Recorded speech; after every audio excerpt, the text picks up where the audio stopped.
بسم اللہ الرحمن الرحیم۔ السلام علیکم۔ ہمارے اس چینل واقعات ایکسپریس میں آپ سب کو خوش آمدید۔ آج ہم آپ کو بنی اسرائیل کے 99 افراد کے قاتل کی توبہ کا قصہ سنائیں گے۔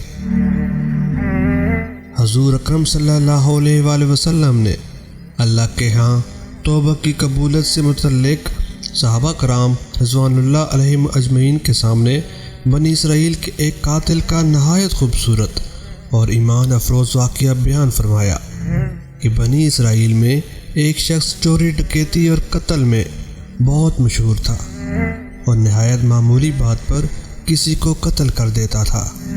ہوتے ہوتے اس کے ہاتھ سے 99 افراد کا قتل ہو چکا۔ اس کے بعد اس کے دل میں احساس پیدا ہوا کہ مجھے بھی تو اللہ کے یہاں جانا ہے۔ چنانچہ یہ فکر بڑھتا رہا اور لوگوں سے معلومات کرتے ہوئے سرگرداں پھرنے لگا کہ کیا میری توبہ قبول ہو سکتی ہے یا نہیں۔ کسی عالم شخص سے ملاقات کی فکر ہوئی کہ معلوم کیا جائے کہ ایسے شخص کی توبہ قبول ہو سکتی ہے یا نہیں۔ لوگوں نے ایک عابد شخص کے پاس جانے کا مشورہ دیا۔ اس شخص نے اس کے پاس جا کر مسئلہ معلوم کیا کہ کیا میری توبہ قبول ہو سکتی ہے اور کیا میری مغفرت ہو سکتی ہے جبکہ میں نے 99 انسانوں کی جان مار دی ہے۔ تو اس عابد کو مسئلہ معلوم نہیں تھا، تو اس نے اپنی عقل سے قیاس آرائی کہ جو آدمی 99 انسانوں کی جان مار سکتا ہے اس کی مغفرت کہاں سے ہوگی۔ چنانچہ اس نے کہہ دیا کہ تیری توبہ قبول نہیں ہوگی۔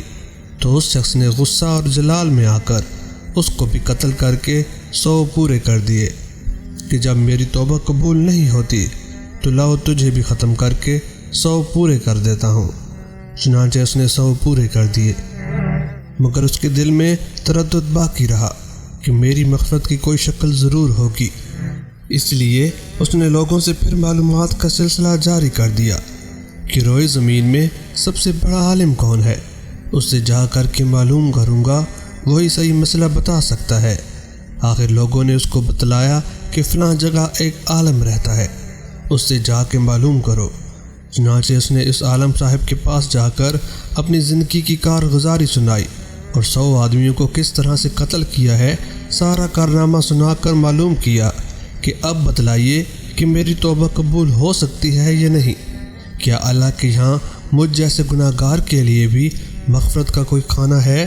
تو اس عالم صاحب کو چونکہ علم تھا تو اس نے بتلایا کہ تیرے گناہ معاف کرنے میں اللہ کے یہاں کیا رکاوٹ ہے۔ اللہ کی رحمت کا سمندر تجھ جیسے گناہ گاروں کے گناہوں سے بہت بڑا اور بہت وسیع ہے۔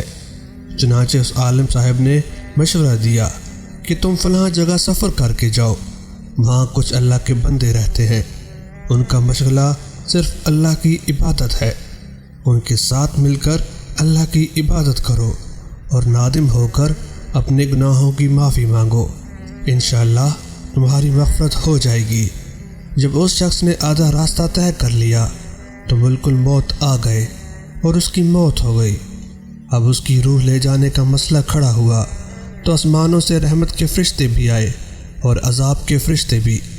رحمت کے فرشتے کہنے لگے کہ اس کی روح لے جانے کا حق ہم کو ہے، اس لیے یہ سچے دل سے تائب ہو کر عبادت کے لیے جا رہا ہے۔ اور عذاب کے فرشتے کہنے لگے کہ اس کی روح لے جانے کا حق ہم کو ہے، اس لیے اس شخص نے کبھی کوئی نیک کام نہیں کیا ہے، پوری زندگی معصیت میں گنوا دی۔ اسی دوران آسمانوں سے آدمی کی شکل میں ایک فرشتہ آیا۔ بعض روایت سے معلوم ہوتا ہے کہ یہ آنے والا فرشتہ حضرت جبرائیل امین علیہ السلام تھے۔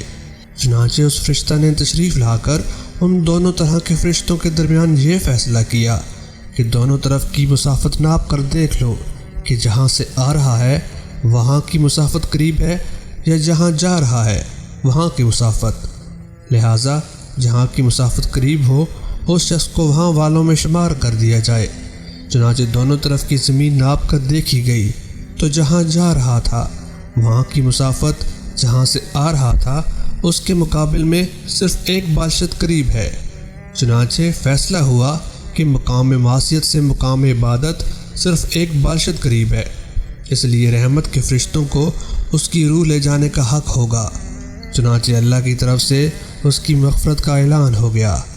ایک روایت میں آتا ہے کہ قداعت رضی اللہ تعالیٰ عنہ فرماتے ہیں، حسن نے فرمایا کہ ہم سے یہ ذکر کیا گیا ہے کہ اس شخص کے پاس جب ملک الموت آیا تو وہ شخص سینے کے بل اس سرزمین کی طرف گھسیٹتا گیا۔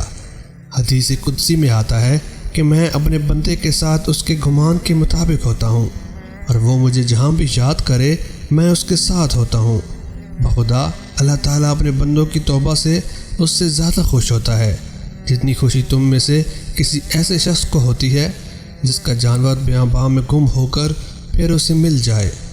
اور جو شخص ایک بادشاہ میری طرف آتا ہے میں ایک ہاتھ اس کے قریب ہو جاتا ہوں، اور جو شخص ایک ہاتھ میرے قریب آتا ہے میں اس کے ایک پھیلائے ہوئے دونوں ہاتھوں کے درمیان کی مسافت قریب ہو جاتا ہوں، اور جب وہ میری طرف چل کر آتا ہے تو میں اس کی طرف دوڑ کر آتا ہوں۔ تو ہمیں اس واقعے سے معلوم ہوا کہ انسان جب بھی سچے دل کے ساتھ توبہ کرے گا تو اللہ تعالیٰ ضرور قبول فرمائیں گے انشاءاللہ۔ یہ واقعہ خصوصاً ان حضرات کے لیے حوصلہ افزائی اور معاونت کا سبب ہے جو کہ بڑے بڑے گناہ کر کے اب مایوسی کی زندگی گزار رہے ہیں، کیونکہ شیطان انہیں مایوس کرتا ہے۔ بہرحال گناہ گاروں کو شیطان کی باتوں میں آ کر مایوس نہیں ہونا چاہیے، بلکہ اللہ کی رحمت سے اچھی امید رکھ کر سچی توبہ کے ذریعے اپنے آپ کو پاک و صاف کر لینا چاہیے۔ اللہ تعالی ہم سب کو عمل کرنے کی توفیق عطا فرمائے، آمین یا رب العالمین۔